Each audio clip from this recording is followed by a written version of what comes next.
Have you ever had somebody ghost you? And I don't mean like a haunting ghost. I mean somebody who you're communicating with them, you're doing some kind of business deal with them, a relationship maybe, and they just go MIA. They just go missing. They stop communication, stop all ties. You can't reach out to them because, I don't know, it's a little bit hurtful, right? It's a little bit hurtful. That is what I'm going to get into today. Why people ghost each other, what exactly it means, and how it can trigger us and some of our more deep-seated emotions. So sit tight.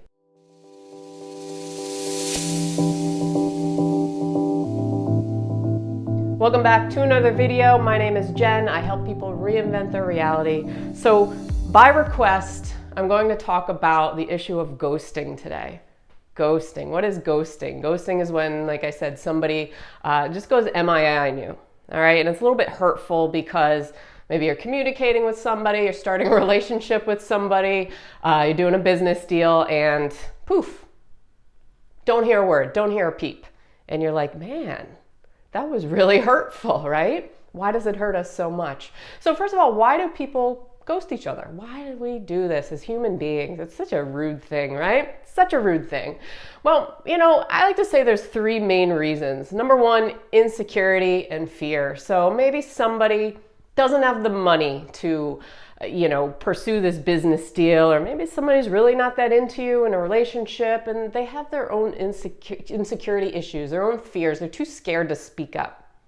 And they use their fight or flight. Like human beings, we use fight or flight all the time. So instead of fighting or facing the dragon, they choose to just run away from situations because usually they've always done it that way. That is their coping mechanism. So that is what they've trained themselves to do. And they say, okay, well, it's easy just to stop communication. It's easy just to run away, to skedaddle out of here. Okay, that's number one. Number two is ignorance. Ignorance.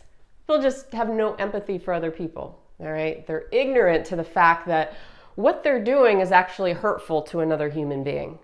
See, as human beings, a lot of times we're just in our head, we're rushing around, we're doing what we need to do, and we don't realize that, the person we're talking to or the person on the other end, it's an energetic exchange, right? So we don't understand that we actually can hurt somebody, not only with just our words, but with a lack of words too, right? It's like lying by omission, right? It's just as hurtful sometimes. So ignorance. And then the third thing, and this might not be as common, but it does happen, is spitefulness. Being spiteful. So this happens a lot in relationships. You'll see, partners who are like, oh, well, I'm just gonna go MIA and not talk to this person for a while because I'm mad at them and I'm gonna show them, right? Spite. Or you could use it the other way around, like, all right, if I don't talk to them and I just kind of go MIA, maybe they'll come to me and be attracted to me. So we have kind of these twisted ways that we think as human beings, and we think, we use it for our benefit. So spitefulness is the third thing. Now, why does something like ghosting, even if it's a minor thing, why does it trigger us so much sometimes? Well, it triggers us because a lot of times it touches on some deep-rooted emotion within us, something we've experienced, especially abandonment issues. If we've had something in our past where we felt abandoned in some way, it could be with a family, it could be with a relationship, it could be with anything. It's almost like, I like to call it, it's basically like a disease that's been in its dormancy stage, its dormant state, right? Like something like chickenpox or shingles or anything like that, all right? And what this experience does, we feel like we pick up something, it feels like something similar, right? What we're going through right now, this person just ghosted you, this person is MIA, this person is not getting back to you. This is tapping into a deeper part of yourself, and it's making it bubble up to the surface. And all those symptoms are gonna come out. You're gonna have a flare-up of symptoms, right? Because you've touched on that disease. Something triggered that disease within you.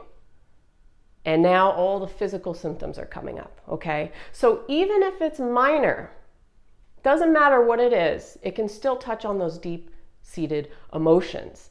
And the reason for that is often we haven't fully dealt with those emotions. We think that we have, but again, it's that disease that's in its dormant state. We don't see the physical symptoms popping up. Those emotions aren't coming up, or they haven't come up for years. But this particular instance, something in our brain kind of connected the two things, and it said, wow, this is very, very similar to what I experienced 15 years ago. And it brings it back up to the surface, and you have that disease, you have the flare-up, right? You have the flare-up. So, oftentimes when we have that flare-up, we get triggered, we have those emotions popping up, we try to suppress them, we try to fight them. We're like, why am I feeling this? I thought I was over this.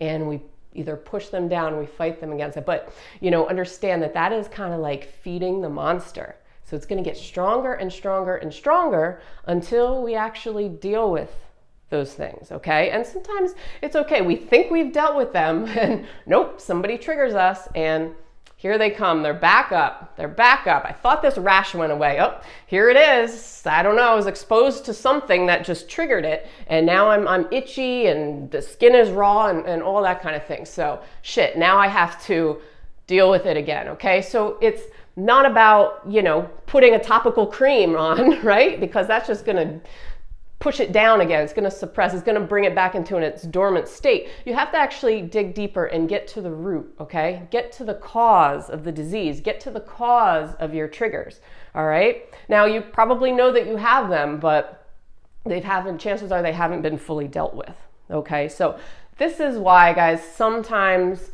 people just trigger us, even if it's a minor thing. Somebody doesn't get back to us, okay? We met somebody, we went on a date with somebody, and they just fell off the face of the earth. And we're like, we take that to heart, right? We feel so hurt by that. We're like, oh man, I must really have something wrong with me. It brings out our flaws too sometimes. So just realize that it's normal. It's normal to feel that way. And it's not so much about the person who ghosted you. Yes, that person who ghosted you, their ghosting is a reflection of how they feel inside. It's projection of that. It's not you necessarily, it's that person. But it does show you parts of yourself, or parts that have been hidden about yourself, or maybe, parts of your shadow self that are starting to come out, and things that that you haven't fully dealt with. Okay, so not to be like the harsh truth, but that's basically what it means when you're being triggered, okay? There's still something there, a deep-seated thing, something that was stamped in your brain. You still have that connection between the abandonment and the associated emotions that come with that past memory, okay? So you're gonna feel those again. You're gonna feel those again until you kind of come face to face with the monster. Not push against it, but come face to face with it. So on that note, I hope this was helpful, guys. Gives you a little insight into ghosting. It's a terrible thing. I mean, it's rude. It's like a very passive-aggressive way of telling somebody that you suck, But it does happen. It does happen, and don't take it to heart. Just understand it from a more from a more scientific approach. Look at it from the outside for what it is and say, okay, wow, I didn't know that this person would trigger me so much. So if you have any questions or comments, please let me know in the comments below. If you haven't done so, please subscribe. I put out a video every single weekday. Other than that, have a great day, and I will see you tomorrow. Peace.